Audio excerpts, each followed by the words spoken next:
္ဂလာပါရှင်ဒီနေ့ကတော့လန်နီလောက်တဲ့ဗီဒီယိုလေးရိုက်ထားပါတော့လန်နီလောက်နေတော့ဗီဒီယိုလေးရိုက်ထားဖြစ်ပါတယ်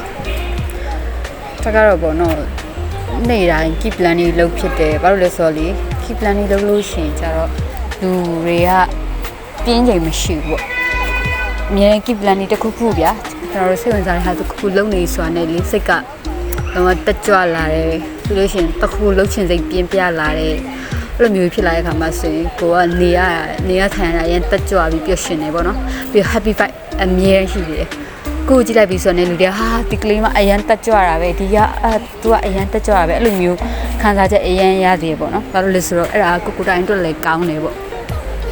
ကျွန်တော်လူငယ်တော်တော်များများမှဆိုလို့ရှိရင်လန်နီနည်းနည်းဘယ်လိုပြောမလဲအားနေတဲ့ပိုင်းမှာများတယ်ဗျာအဲ့ဆို keep lani လှုပ်စေခြင်းနဲ့ပြီးလို့ရှိရင်စောက်တွေအများကြီးဖတ်စေခြင်းနဲ့ဒါကတော့စိတ်ခံစားချက်ပေါ့နော်အဲကြောင့်ကိုတိုင်းလေးလှုပ်တယ်ကိုတိုင်းလေးဒါလုံးဝ share ပေးခြင်းဖြစ်ပါတယ် fighting မှာ